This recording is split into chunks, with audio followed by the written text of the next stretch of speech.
आपण काय करतो माहिती आधी जंगल कमी करतो. नंतर ऊसाची शेती वाढवतो. मग रस्ते, बंगलोज, सोसायटीज आणि मग बोलतो, "यार हा बिबट्या आला कुठून?"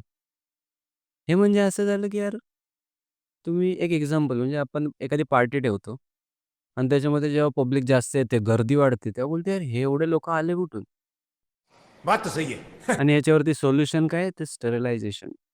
स्टरलायझेशन हाँ. महाराष्ट्राने पहिल्यांदा मला असं वाटतं भारतात पहिल्यांदा बिबट्यांवरती स्टरिलायझेशन करण्याची एक ट्रायल घेतलं जातोय आपण. स्टरिलायझेशन म्हणजे नक्की काय? प्राण्यांना बाळ न होण्यासाठीची जी एक प्रोसिजर आहे त्याला स्टरिलायझेशन बोलतात.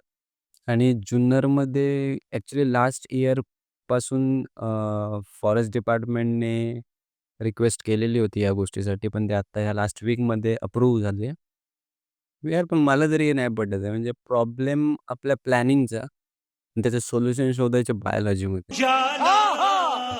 सिरियसली. बिबट्या वाढलेले नाहीयेत. आपण जास्त जवळ जात चाललोय. मला असं वाटतं कधी-कधी समाधान शोधताना ना प्रश्नच बदलायला पाहिजे.